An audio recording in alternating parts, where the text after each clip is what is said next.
Hello students, today we will going to discuss about law of mass action. So first of all we should know about the history of law of mass action. Law of mass action was given by Guilbert and Wake in 1869. They did lot of work on the reversible reactions.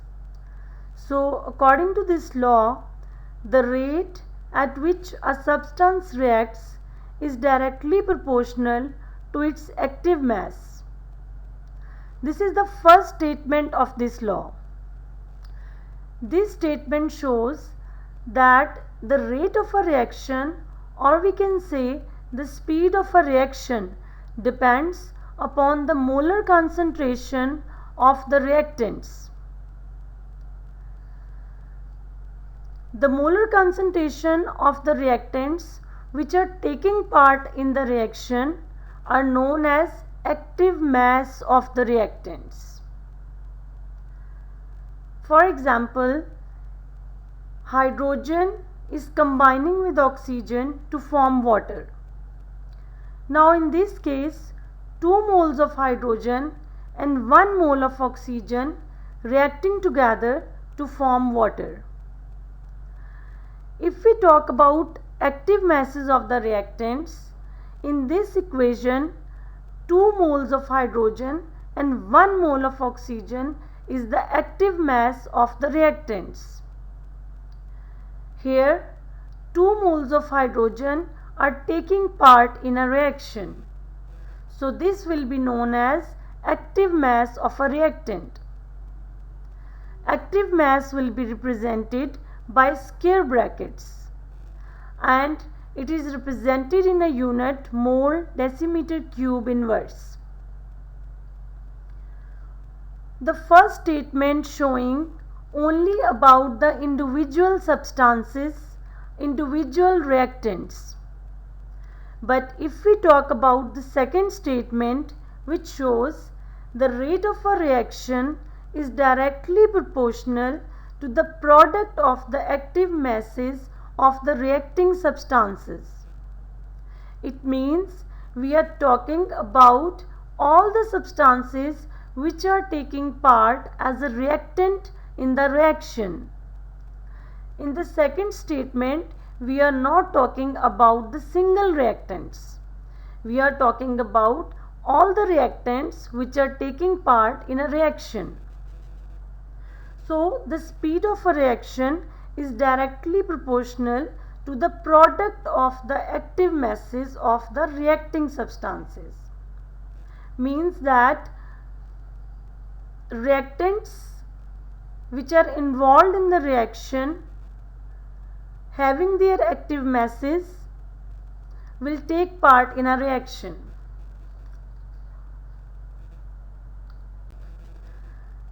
Now here is a derivation for the law of mass action. In this derivation, A and B are acting as reactants. As the amount of reactants are increasing, the rate of reaction will also increase according to the law of mass action. They are directly proportional to each other. If the rate will increase, then the rate of forward reaction will also increase. And if the rate of forward reaction will increase, it means that the molar concentration of the active masses of the reactants are in higher amount. Now when A plus B joins together, they will give us a product which is C plus D.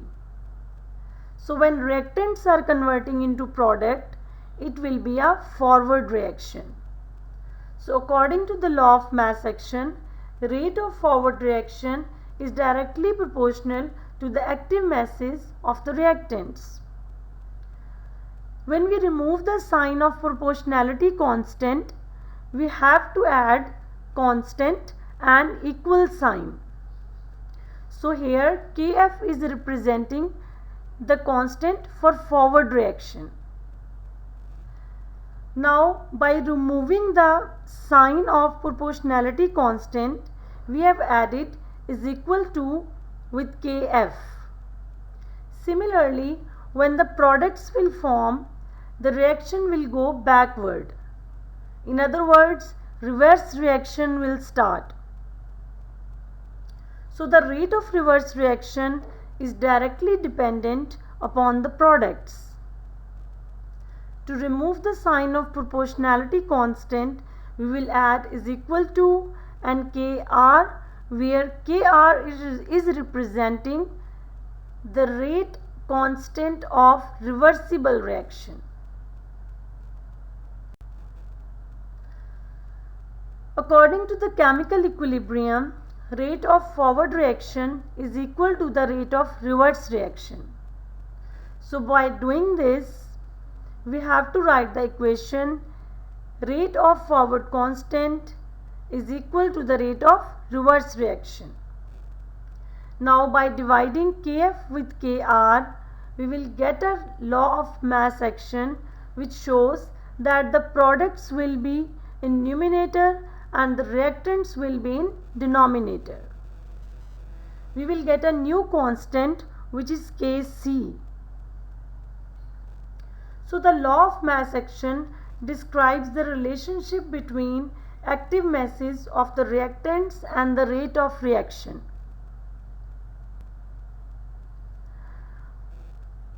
Now here is an expression for the law of mass action in case of moles, molar concentrations.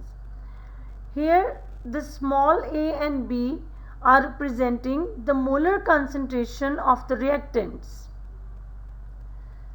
When we apply law of mass action on it, what happens that these molar concentrations which are showing by small letters will become raised to power of that reactant.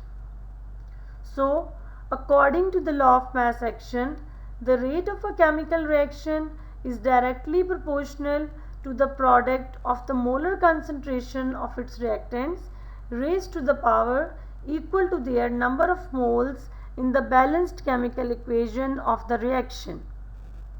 Now here this small a is representing the number of moles of A and a small b is representing the number of moles of reactant B.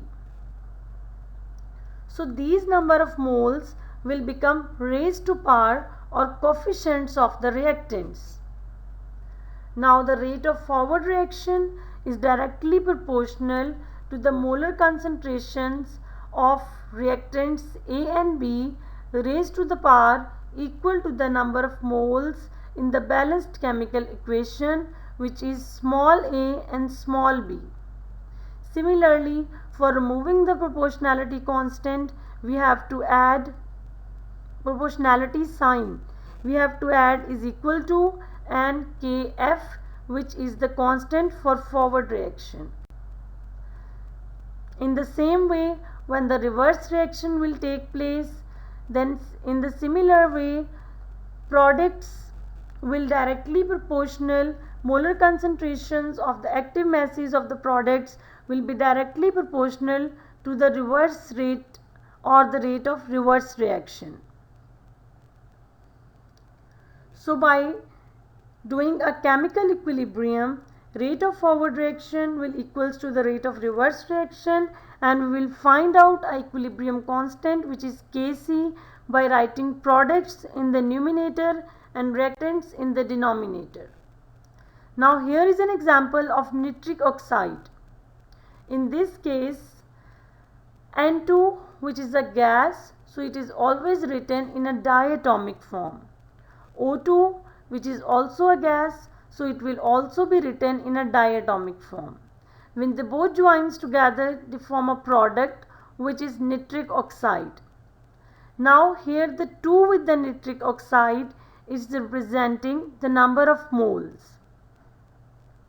When we apply law of mass action on the nitric oxide, the rate of forward reaction will be directly proportional to the amount of nitrogen and oxygen which is taking part in a reaction, and the rate of reverse reaction will be directly proportional to the amount of product formed. while the number of moles of the nitric oxide will be represented in the form of coefficients. So here is the Kc or the constant derivation, equilibrium constant derivation for nitric oxide. Similarly, in the case of ammonia, nitrogen will react with hydrogen to form ammonia. 1 mole of nitrogen and 3 moles of hydrogen joins together to form 2 moles of ammonia. Here 1 and 3 moles of hydrogen, 1 mole of nitrogen and 3 moles of hydrogen are the active masses of the reactants. So the rate of forward reaction depends upon nitrogen and hydrogen, while the rate of reverse reaction depends upon ammonia formation. And the number of moles which are showing with hydrogen and ammonia will be represented in the form of coefficients. And coefficients will be written in the form of raised to the power. So here are some examples of law of mass action. Thank you so much.